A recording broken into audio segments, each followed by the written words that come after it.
Hello, and welcome back to our channel. So we're back with this fantastic Omega Seamaster eBay project. So we bought this watch on Omega, this Omega Seamaster. This is from the 1970s approximately, and we bought it. It didn't have a crown or stem. It was a working watch. It's a quartz, as you can see, a very pretty quartz golden with a day with a date, sorry, with a date window at 3 o'clock. And yeah, it's a very nice watch. It's working. We opened it last time and we had an exploration. We removed the broken stem and now we've got the replacement pieces from eBay. So what we're gonna do today is just open it and try to fix it. So please join me and let's see if we can manage to replace the crown and the stem and make this watch a working watch again, a fully working with all original parts. And I will probably sell it back on eBay or, to anyone who is watching and might want to acquire it. Right, so I will definitely put a link to the first video of this series, so where we explored this watch on the first instance. But now I'm just gonna try to open it carefully.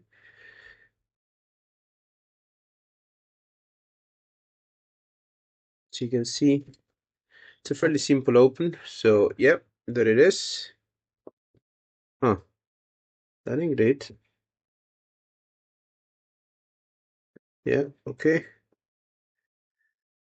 Yeah, so as you can see, a very nice quartz movement there. As you can see here, we have the crown. Not sure if it's gonna get a good, yeah, that's probably a decent angle for it. But as you can see, I've put a bit of a gasket in there, right?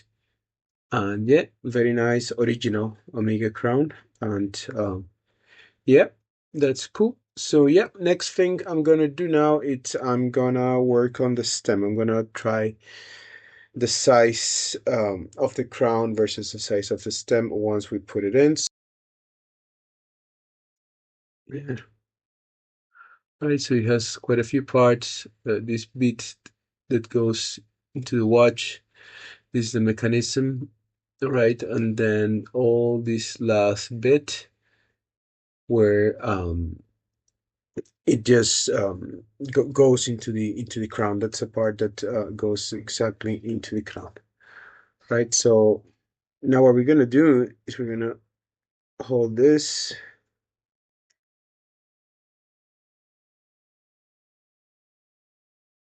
and try to put the crown in.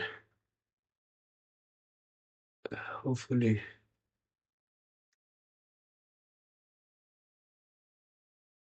I'm not super tight in it, just a bit, so I can try the stem on the crown, right? So that's in. We're just gonna try it on. Uh, remove.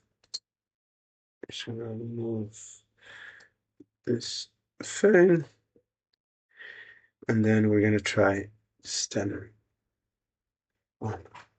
Right, so hopefully you can see what I'm doing here.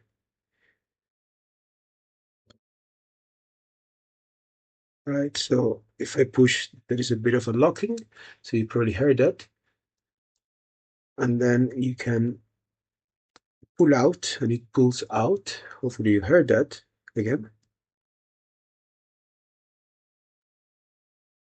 Hopefully that was visible to you all. And then I can show you here.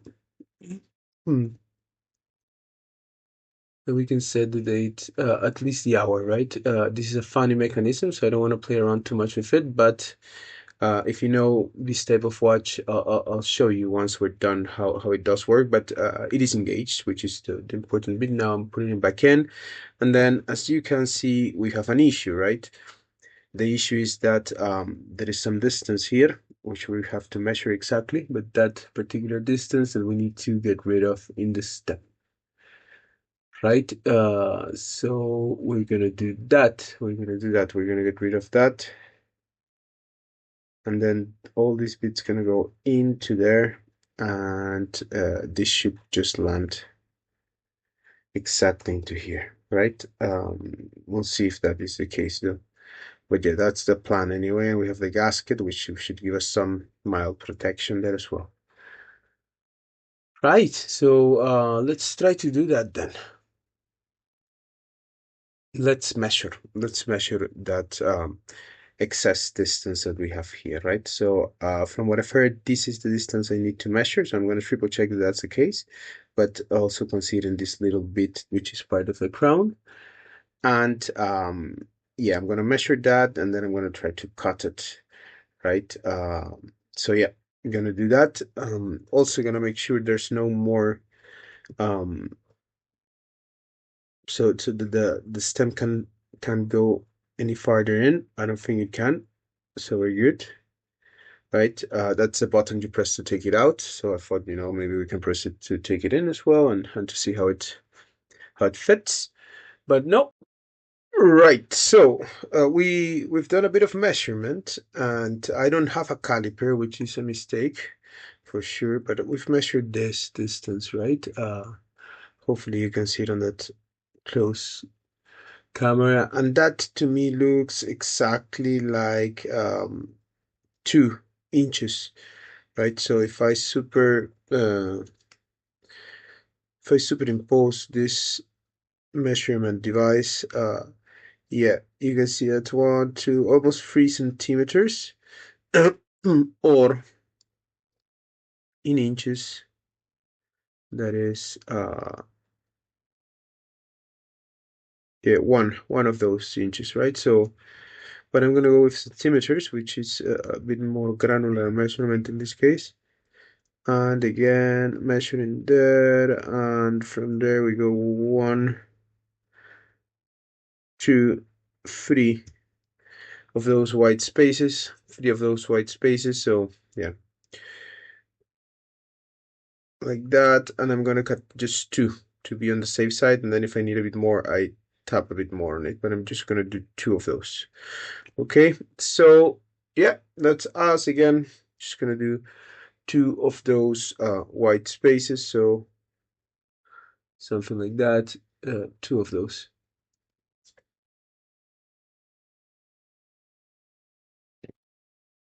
Hello, hello. So as you can see here, I'm measuring what 2 centimeters, which is basically there. Hopefully you can see that, but it's basically over there. So I'm going to cut all the way up to there, just this tiny bit over here. Right, so I'm going to do the cutting now. This is such a small little thing that I'm just going to try to use a pencil first. So again, I want this too. Right, so I'm just going to keep it down, try not to bend it. Try not to bend it, a little bit of a mark here. Hopefully it's visible. I should be able to cut over that. That is indeed visible. What you can see, there's a bit of a black mark there. I'm going to use that.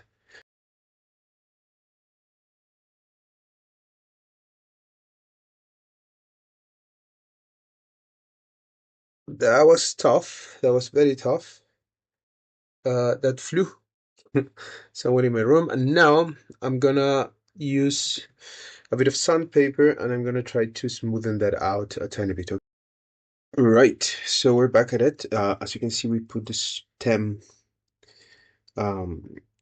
inside the crown. It took us a very long time, maybe an hour and a half of figuring it out, mostly filing after cutting, right? But it's in. The problem is, as you can see, that when we put the stem in, um, that's as far as it goes, and I don't think that's good enough. I think we need an extra inch, right? So you want a bit of a give because of the type of mechanism we're working with, but you certainly don't want as much as that. So I'm gonna have another go at it. Again, what is that? Let's measure it. Right, so what is that? Let's try to measure it. Yeah, something like 1 centimeter. I think that's a safe bet. So I'm gonna cut that and then file it and try to put it back into the crown and then come back and show it to you. So we're gonna do one of those white spaces. Just one, right? And if you look at the stem, you will actually see a bit of a black mark in there that it's already there. So I'm just gonna bite a tiny extra bit off, just 1 inch, one of those white lines. I'm gonna take that off the stem now. Again, I really don't enjoy doing this. It's a difficult procedure, but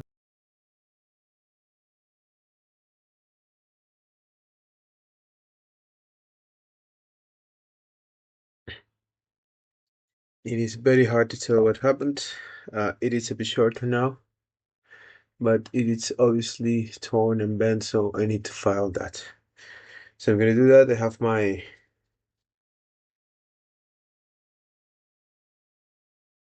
100 and 380.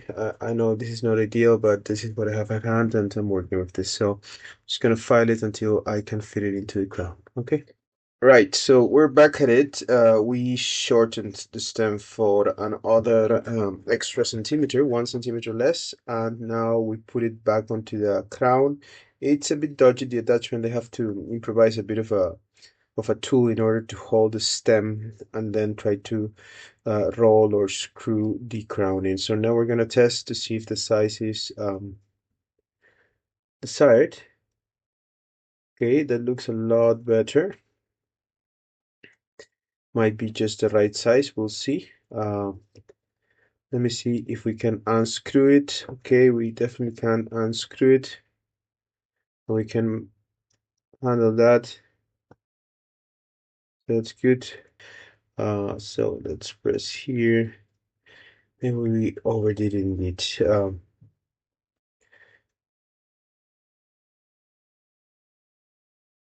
I'm just screwing it a bit less tightly, maybe, and see if that works. Aha, that felt a lot better, team. That felt a lot better. Let's see if we can pull it out. Yes, we can pull it out. That looks like we're engaged indeed. That feels good when you put it back in. And now the question is, can we activate the secondary mechanism, which is pressing that middle button for sorry, for 5 seconds and then pressing in. Let's see. Let's check. So we're gonna do that. I have great news.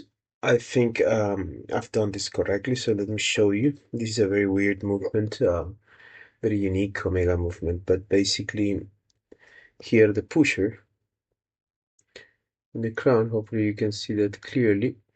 There's an inner circle, right? Over here. There's an inner circle. So if I push it for 5 seconds, and I'm gonna try 1, 2, 3, 4, 5. I go and push again. One, there you go. You can see how that works. So it's a very funny movement, but it's working nicely. So yeah, very happy with that. The size is perfect. The size is absolutely grand, and I'm super happy with that. It was really difficult. It was really, really hard. It was very fiddly. So excited that that's happening, that that's working. So we have a fully restored Omega watch. Look, I'm just gonna take the stem out now. I'm gonna put a bit of oil on the parts and then a bit of glue and put it back in and close it. So that's us for now. Super happy with this project again. We bought this watch on eBay. We spent 110 pounds on the watch. It was sold as parts because the crown and stem were missing, right? So that's why it was sold as parts. It was a great opportunity because I looked at the dial and it looked like a really nice, well taken care of dial, and it is indeed a very beautiful dial. And I managed to source the stem and the crown. So for the stem, I paid 15 pounds sorry, 20 pounds for two of them. I still have the other one, so I managed to do it correctly with the first stem, original Omega stem for this 1342 movement. And the crown, I also purchased it original, I believe, for 35 pounds. So in total, I spent maybe 160 pounds on this watch. And obviously, I've bought a few tools, but this is part of the fun, right? Obviously, I'm not making money out of it. This is not a business for me, not yet anyway. This is just a hobby that can be very expensive, but very pleasurable, to be honest. Especially when you get a watch as beautiful as this one, fixed, right? And fully um, in fully working condition with all its original parts. So super excited about that. So thank you for watching. If you like, please do like the video and subscribe to the channel. I plan to keep posting content like this, just watchmaking, fixing watches, and trying to have fun with this. Obviously, if you have any comments, please do make any comments that you want, any recommendations. I'm sure there's a lot of people who know more than me about watchmaking, so I'm just learning the art slowly. So anyway, thanks for watching, and hope to see you soon again. Bye.